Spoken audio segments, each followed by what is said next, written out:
नमस्कार साथियों, मैं हूं विनीत यादव और आप देख रहे हैं द जनहित। देवरिया हत्याकांड को तकरीबन एक महीना पूरा हो गया है और उस पूरी घटना को, जिस वक्त वो घटना हुई, जाति का रंग दिया गया। प्रेम यादव का घर गिराने की कोशिश कर रहे थे लोग, लेकिन वो घर अब तक नहीं गिरा है और अब ऐसा लग रहा है कि वो घर गिरेगा भी नहीं। तमाम लोगों की चर्चा हुई, तमाम ऐसे नाम सामने आए जो प्रेम यादव के लिए खुले में लड़ रहे थे, जबकि विधायक, उप मुख्यमंत्री और मुख्यमंत्री तक सब दुबे परिवार के साथ खड़े थे और लगातार बुलडोजर चलाने की बात कर रहे थे। उनमें से एक सबसे महत्वपूर्ण हीरो अवनीश यादव, जो कि इलाहाबाद यूनिवर्सिटी के पूर्व छात्र संघ अध्यक्ष रह चुके हैं, ये लगातार उस परिवार के साथ बने रहे। उनकी लड़ाई तहसील में लड़नी हो, गांव में लड़नी हो, घर पे उनके साथ खड़ा रहना हो, सहयोग करना हो, लगातार बने रहे और वो लड़ाई प्रेम यादव के परिवार को इन्होंने हारने नहीं दी। इनके साथ आज हम इसलिए हैं कि इनसे समझ सकें कि क्या इस पूरी घटना में जाति का रंग था। एक महीने बाद कहां आके खड़ा है ये पूरा मामला। जो सड़भमणि त्रिपाठी मंच से कह रहे थे उसमें कितनी सच्चाई थी। अवनीश, सबसे पहला सवाल मेरा कि क्या चल रहा है अभी, क्या अपडेट है उस घटना में? देखिए, अभी तो वहाँ के हालत कुछ सामान्य है और जो एक माहौल उस समय बना था, उस माहौल से और इस माहौल में बहुत फ़र्क आया है। जो सभी समाजों के जो एक अच्छा तबका है, जो प्रबुद्ध तबका है, जो दुनिया को समझता है, देश को समझता है, वो सब लोग चर्चा करते हैं कि ऐसा नहीं होना चाहिए था। चाहे वो ब्राह्मण परिवार के लोग हों, हमारे मित्र ब्राह्मण परिवार के हों, चाहे बैकवर्ड परिवार के हों, हमारे मित्र हों, चाहे किसी भी समाज के हों, वो सब लोग चर्चा करते हैं कि जो हुआ वो गलत हुआ। इसको जाति एंगल से नहीं देखना था, इसको किसी जाति के नाम पर लड़ाई नहीं करनी थी, बल्कि ये मानवता, इंसानियत की हत्या थी और उसी नज़रिए से देखना था और प्रशासन को उसी नज़रिए से काम करना था। आप जमीन पे थे, क्या प्रशासन ने ऐसा किया?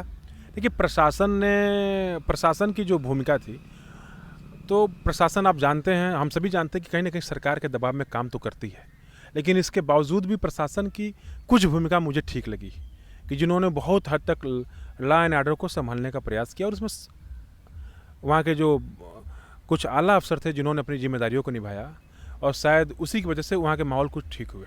हम सबकी तो नहीं कह सकते, लेकिन कुछ लोगों ने, अगर जिस संविधान की शपथ लेकर उस कुर्सी पर बैठे हैं, तो उन लोगों ने उसकी मर्यादा को बचाए रखा। संविधान की शपथ लेकर तो मुख्यमंत्री और विधायक भी आते हैं। नहीं, लेकिन इनसे हम वो उम्मीद नहीं कर सकते कि ये लोगों ने वो काम किया।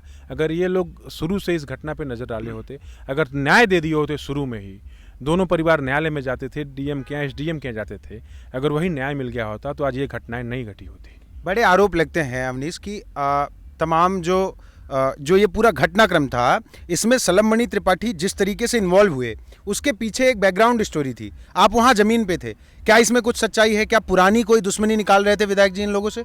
नहीं, अब ऐसा क्या हुआ कि उन्होंने ऐसा स्टैंड लिया, ये तो हमसे बेहतर वही जानेंगे। लेकिन जहाँ जुर्म और अत्याचार होगा, जहाँ अन्याय होगा, वहाँ तो हम लोग खड़े मिलेंगे। और चाहे वो जुर्म, अत्याचार, अन्याय किसी के भी साथ होगा तो हम लोग खड़े मिलेंगे। वो किसी जाति, धर्म, किसी मजहब से हमें नहीं मतलब है। हमें इस बात से मतलब है कि उस किसी व्यक्ति के साथ, किसी परिवार वालों के साथ जुर्म, अत्याचार और अन्याय नहीं होना चाहिए। मैं आपकी बात मान लूँ अगर, लेकिन जो घटनाक्रम है उससे क्या लगता है, जाति के आधार पर न्याय होता है? लड़ाई तो पूरी जाति की हुई, भले ही उन्होंने बाद में ड्रॉप किया हो सकता है कि लोगों ने लगातार इस बात के खिलाफ में आवाज़ उठाया कि भाई प्रेम यादव का घर यादव होने के नाते मत गिराओ।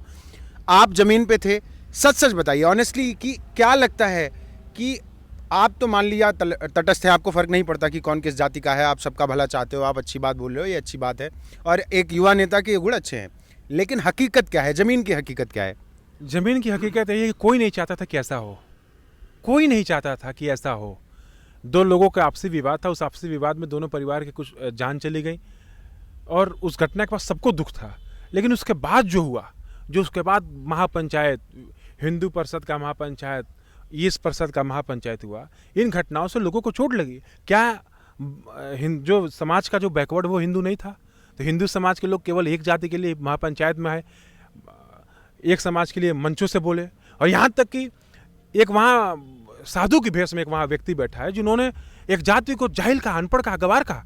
जिस जाति के लोग सबसे अधिक देश की सीमा पर खड़ा होकर दुश्मनों से लड़वा लेते हैं, जिस जाति के लोग सबसे अधिक सेना में शामिल हैं, देश की जो गृह मंत्रालय की जितनी आईटीबीपी से लेकर बीएसएफ उसमें शामिल हैं, उनके खिलाफ उन्होंने, एक साधु ने जाहिल कहा, मंच से कहा और अनरिकॉर्डेड कहा, सब लोगों ने देखा है। ऐसे लोगों को भी सरकार को कार्रवाई करनी चाहिए।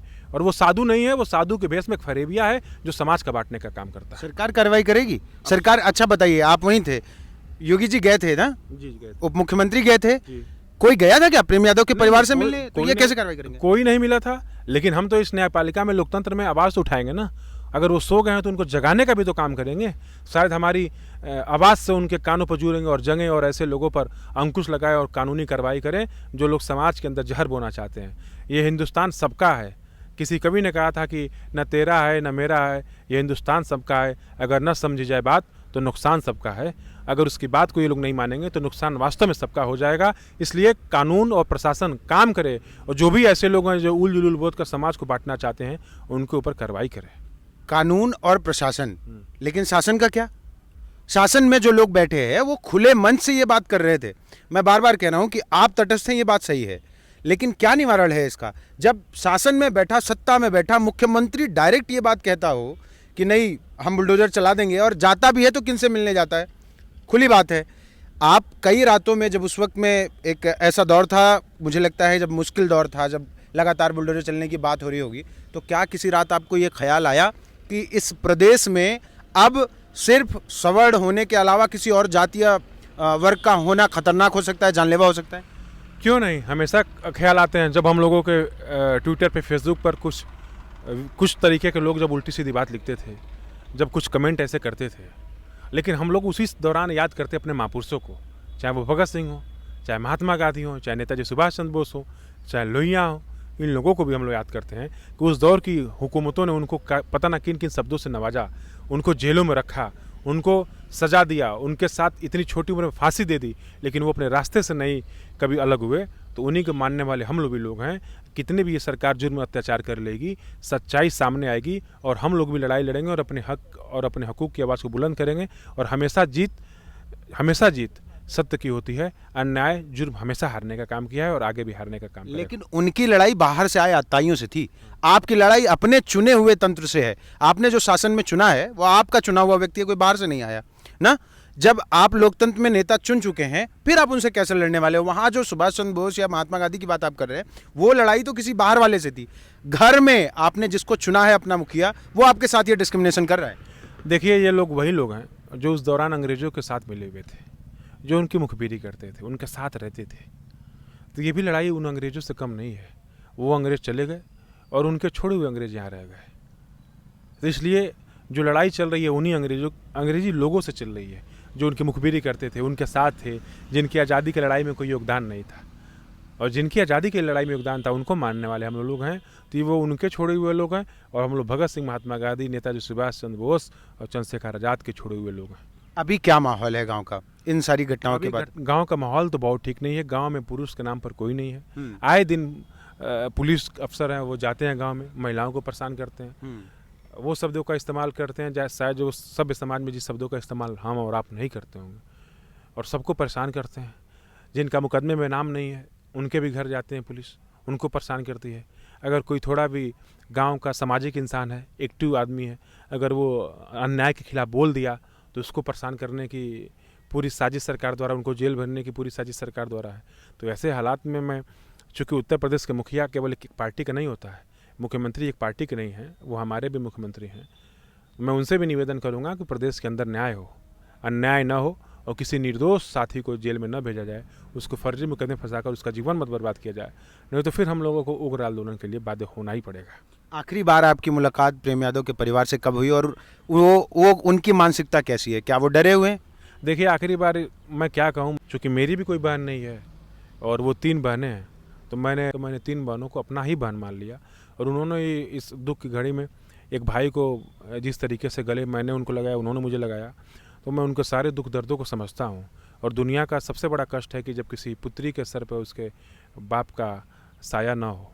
लेकिन ऐसे हालात में वो बहुत डरे और सहमे हैं और हम लोग उनके साथ हैं। एक भाई की हैसियत से हम लोग साथ हैं। जिस तरीके से हुमायूं ने कर्णावती की रक्षा की, उसी तरीके से हम लोग भी और मैं भी अपने जीवन भर उनकी रक्षा करने का काम करूँगा। चूँकि उनके साथ भी अन्याय हुआ है, किसी के पिता का गर्दन काट दिया जाए, निर्मम हत्या कर दी जाए, तो ये अन्याय है और उस अन्याय के खिलाफ लड़ना चाहिए।